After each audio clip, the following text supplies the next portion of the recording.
Halo teman-teman, perkenalkan nama saya Anissa Dita Amanda Wahinuriski dari kelas Akuntansi Syariah 2G dengan NIM 235221244. Di video kali ini saya ingin memenuhi tugas UAS Sejarah Peradaban Islam. Di video kali ini saya dibantu teman saya, Najla Putri Syarif. Di video kali ini kita akan membahas peradaban Islam pada masa Bani Umayyah.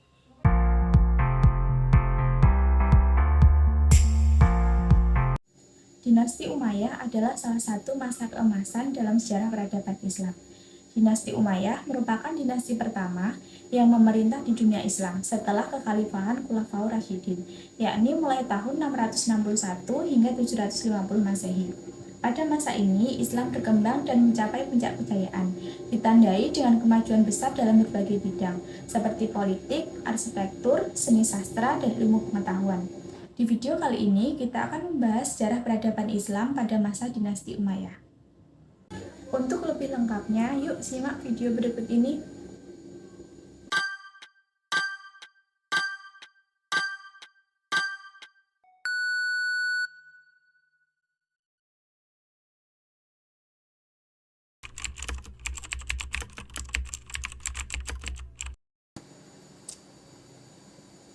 Yang pertama, apa yang mendorong berdirinya dinasti Umayyah setelah masa kekhalifahan Rasyidin? Dinasti Umayyah didirikan oleh Muawiyah bin Abu Sufyan setelah masa akhir pemerintahan Khulafaur Rasyidin. Muawiyah yang sebelumnya menjabat sebagai gubernur Suriah berhasil mengambil alih kekuasaan setelah terjadinya perang saudara Islam pertama atau fitnah pertama. Dinasti Umayyah muncul sebagai hasil peristiwa tahkim yang terjadi selama Perang Siffin. Setelah Utsman bin Affan meninggal, Muawiyah dan pendukungnya menggunakan tragedi kematian Utsman bin Affan sebagai pembenaran atas ambisinya dan meminta agar pengganti Utsman, yaitu Khalifah Ali, menyerahkan para pembunuh Utsman pada mereka. Karena tuntutan tersebut tidak terpenuhi, Muawiyah menggunakannya sebagai alasan untuk keluar dari pemerintahan pusat dan tidak mengakui Ali bin Abi Thalib sebagai kekhalifahan. Muawiyah memenangkan tahkim. Pada tahun 661 Masehi, ia diangkat sebagai khalifah dan memindahkan ibu kota kekhalifahan dari Madinah ke Damaskus. Khalifah Bani Umayyah. Bani Umayyah di Damaskus. Selama 90 tahun memerintah, Daulah Bani Umayyah mengalami pergantian khalifah atau pemimpin sebanyak 14 kali. Khalifah-khalifah tersebut yaitu: yang pertama, Muawiyah bin Abi Sufyan, 41 sampai 60 Hijriah atau 661 sampai 680 Masehi. Yang kedua, Yazid bin Muawiyah, 60 sampai 64 Hijriah atau 680 sampai 683 Masehi. Yang ketiga, Muawiyah bin Yazid, 64 Hijriah atau 683 Masehi. Yang keempat, Marwan bin Al-Hakam, 64 sampai 65 Hijriah atau 683 sampai 685 Masehi. Yang kelima, Abdul Malik bin Marwan, 65 sampai 86 Hijriah atau 685 sampai 705 Masehi. Yang keenam, Al-Walid bin Abdul Malik, 86 sampai 96 Hijriah atau 705 sampai 715 Masehi. Yang ketujuh, Sulaiman bin Abdul Malik, 96 sampai 99 Hijriah atau 715 sampai 717 Masehi. Yang kedelapan, Umar bin Abdul Aziz, 99 sampai 101 Hijriah atau 717 sampai 720 Masehi. Yang kesembilan, Yazid bin Abdul Malik bin Marwan, 101 sampai 105 Hijriah atau 720 sampai 724 Masehi. Yang ke-10, Hisham bin Abdul Malik, 101 sampai 125 Hijriah atau 724 sampai 743 Masehi. Yang ke-11, Al-Walid bin Yazid bin Abdul Malik 125 sampai 126 Hijriah atau 743 sampai 744 Masehi. Yang ke-12, Yazid An-Naqis bin Al-Walid 126 Hijriah atau 744 Masehi. Yang ke-13, Ibrahim bin Al-Walid bin Abdul Malik 126 Hijriah atau 744 Masehi. Yang ke-14, Ibrahim bin Al-Walid bin Abdul Malik 126 Hijriah atau 744 Masehi.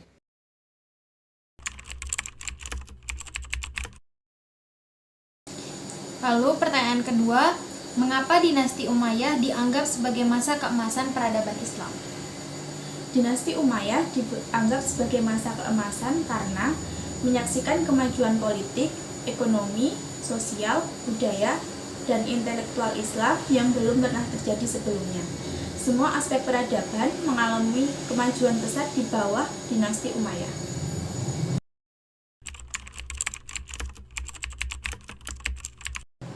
Lalu, apa saja faktor yang menyebabkan Muawiyah bin Abu Sufyan berhasil mendirikan dinasti? Beberapa faktor yang membantu Muawiyah mendirikan dinasti. Yang pertama, dukungan dari klan Umayyah. Muawiyah berasal dari klan Umayyah yang kuat dan berpengaruh di Mekah. Yang kedua, kemampuan politik dan diplomasi. Muawiyah dikenal sebagai pemimpin yang cerdas dan cakap dalam berpolitik dan berdiplomasi. Selanjutnya, kekuatan militer. Muawiyah memiliki pasukan militer yang kuat di Suriah. Yang terakhir, kondisi politik yang tidak stabil. Masa setelah Khulafaur Rasyidin diwarnai dengan perselisihan politik yang dimanfaatkan Muawiyah untuk memperkuat posisinya.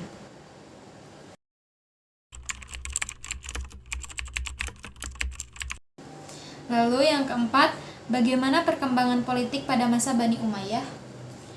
Perkembangan politik masa Umayyah ditandai dengan pengkonsolidasian dan ekspansi kekuasaan Islam. Perkembangan politik pada dinasti Umayyah dapat dilihat dalam beberapa tahapan. Yang pertama, pembentukan stabilitas politik.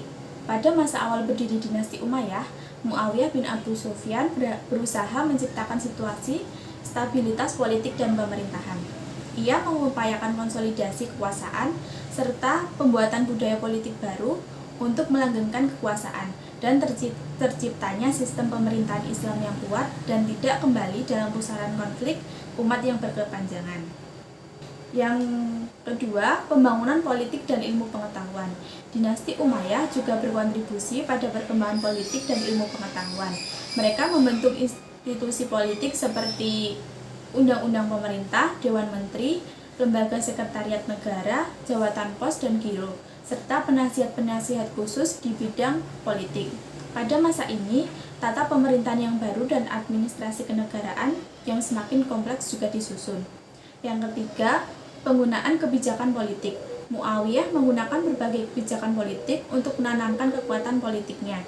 Ia melakukan pendekatan psikologis dan pendekatan sosial kesejahteraan, serta mengadakan perjanjian dengan berbagai pihak untuk memperkuat posisinya. Yang selanjutnya, nomor 4, penggunaan sistem monarki. Dinasti Umayyah juga menggunakan sistem monarki, di mana kekuasaan diteruskan secara turun-temurun. Hal ini berbeda dengan sistem demokratis yang digunakan pada masa sebelumnya. Yang kelima, penggunaan kekuatan politik. Khalifah-khalifah dinasti Umayyah juga menggunakan kekuatan politik untuk mempertahankan kekuasaan mereka. Mereka melakukan berbagai kebijakan untuk memperkuat posisi mereka, seperti mengadakan perjanjian dengan berbagai pihak dan menggunakan kekuatan militer untuk mempertahankan wilayah kekuasaannya. Dalam beberapa tahapan ini, dinasti Umayyah berhasil mencapai stabilitas politik dan perkembangan politik serta ilmu pengetahuan, serta mempertahankan kekuasaan mereka melalui berbagai kebijakan politik.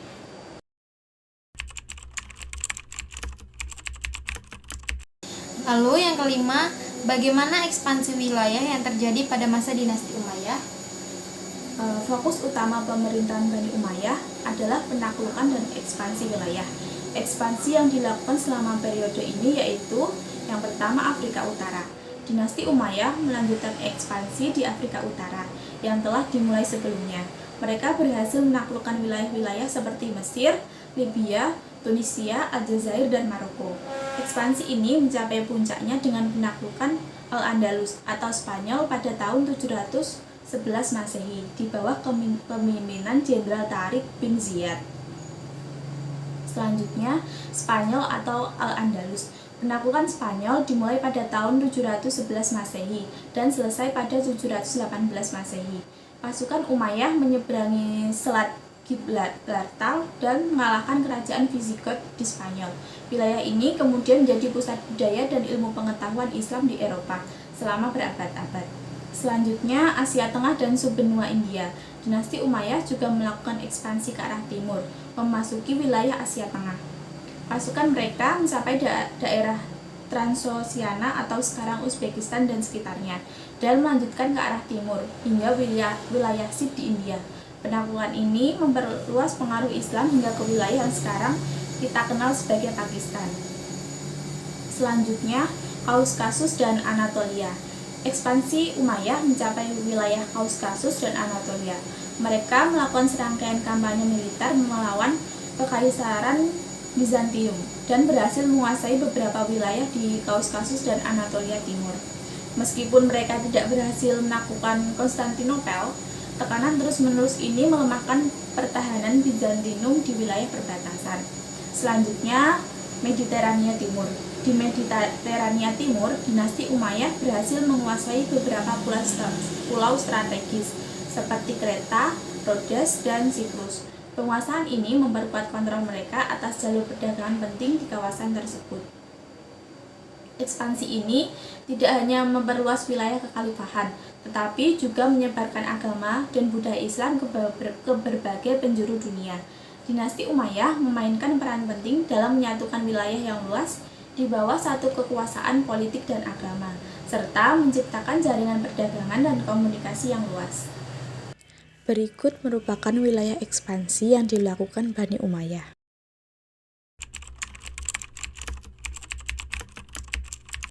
Lalu yang keenam, bagaimana perkembangan politik dan administrasi pada masa Bani Umayyah? Umayyah memperkenalkan beberapa reformasi politik dan administratif yang berkontribusi pada kemajuan dan stabilitas kekaisaran Islam. Mereka mendirikan birokrasi sentral yang membantu mengatur pemerintahan dan administrasi dengan lebih efisien. Para khalifah juga mengangkat gubernur untuk mengawasi provinsi, memastikan pemerintahan yang efektif dan pengumpulan pajak yang tepat. Selain itu, Umayyah mengembangkan sistem pos yang kuat.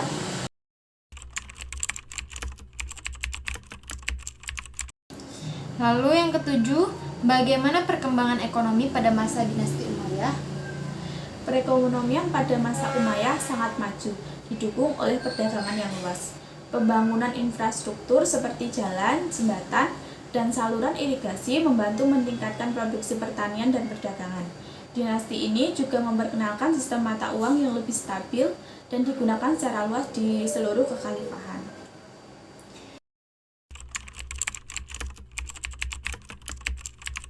Lalu yang kedelapan, bagaimana kontribusi Bani Umayyah terhadap peradaban Islam? Kontribusi Bani Umayyah terhadap peradaban Islam yang pertama, budaya dan ilmu pengetahuan. Dinasti Umayyah sangat mendukung perkembangan ilmu pengetahuan dan kebudayaan. Perkembangan ilmu pengetahuan pada masa Bani Umayyah di Damaskus meliputi 3 bidang, yaitu bidang diniyah, bidang tarikh, dan bidang filsafat, yang meliputi ilmu tafsir, ilmu hadis, ilmu qiraat, ilmu nahwu, dan lain-lain. Banyak ilmuwan, seniman, dan cendekiawan yang berkembang pada masa ini. Penerjemahan karya-karya Yunani dan Romawi ke dalam bahasa Arab dimulai pada masa ini, yang kemudian menjadi dasar bagi kemajuan ilmu pengetahuan pada masa Abbasiyah. Selanjutnya di bidang arsitektur. Salah satu kontribusi terbesar dinasti Umayyah adalah bidang arsitektur. Masjid Umayyah di Damaskus adalah salah satu contoh paling menonjol dari arsitektur Islam awal. Gaya arsitektur Umayyah kemudian mempengaruhi pembangunan masjid dan bangunan-bangunan lainnya di seluruh dunia Islam. Yang selanjutnya, sistem pemerintahan. Dinasti Umayyah meletakkan dasar bagi sistem pemerintahan Islam yang lebih terstruktur. Mereka mengembangkan sistem hukum dan administrasi yang lebih maju, yang kemudian diwarisi dan dikembangkan lebih lanjut oleh dinasti-dinasti Islam berikutnya. Masjid Damaskus di Suriah menjadi salah satu contoh peninggalan peradaban pada masa Bani Umayyah.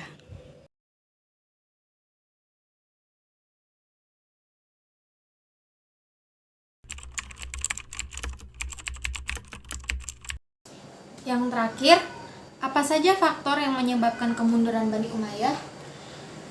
Faktor yang menyebabkan kemunduran Bani Umayyah yang pertama, sistem pergantian khalifah melalui garis keturunan adalah sesuatu yang baru bagi tradisi Islam yang lebih menekankan aspek senioritas. Pengaturannya tidak jelas. Ketidakjelasan sistem pergantian kekhalifahan ini menyebabkan terjadinya persaingan tidak sehat di kalangan anggota keluarga istana.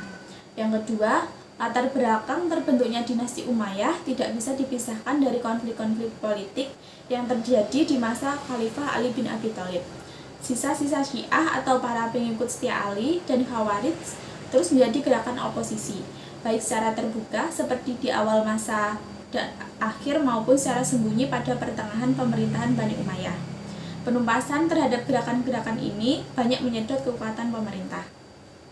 Yang selanjutnya, pada masa pemerintahan Bani Umayyah, pertentangan etnis antar suku Arabia Utara atau Bani Qaisi dan Arabia Selatan atau Bani Khalq yang sudah sejak zaman sebelum Islam sudah semakin meruncing.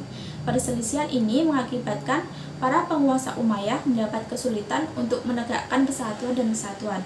Di samping itu, sebagian besar golongan Mawali atau non-Arab, terutama yang berada di Irak dan wilayah bagian timur lainnya, merasa tidak puas karena status Mawali itu menggambarkan diskriminasi, ditambah pula dengan keangkuhan bahasa Arab yang diperlihatkan pada masa Bani Umayyah. Selanjutnya, lemahnya pemerintah Daulah Umayyah juga disebabkan oleh sikap hidup mewah di lingkungan istana, sehingga anak-anak khalifah tidak sanggup memikul beban berat kenegaraan ketika mereka mewarisi kekuasaan. Di samping itu, golongan agama banyak yang kecewa karena perhatian penguasa terhadap perkembangan agama sangat kurang. Yang terakhir, penyebab langsung tergulingnya kekuasaan dinasti Umayyah adalah munculnya kekuatan baru yang dipelopori oleh keturunan Al-Abbas bin Abdul Muthalib. Gerakan ini mendapat dukungan penuh dari Bani Hashim dan golongan Syiah, serta golongan Mawali yang merasa dikelas duakan oleh pemerintahan Bani Umayyah. Dinasti Umayyah memainkan peran penting dalam sejarah peradaban Islam. Meskipun kekuasaannya berakhir pada tahun 750 Masehi, warisan budaya, ilmu pengetahuan, dan sistem pemerintahan yang mereka tinggalkan terus mempengaruhi dunia Islam selama berabad-abad. Dinasti ini merupakan contoh bagaimana sebuah kekhalifahan dapat mencapai kejayaan melalui ekspansi, administrasi yang efektif, dan dukungan terhadap ilmu pengetahuan dan kebudayaan. Sekian video kali ini, bila ada salah kata saya mohon maaf. Wassalamualaikum warahmatullahi wabarakatuh.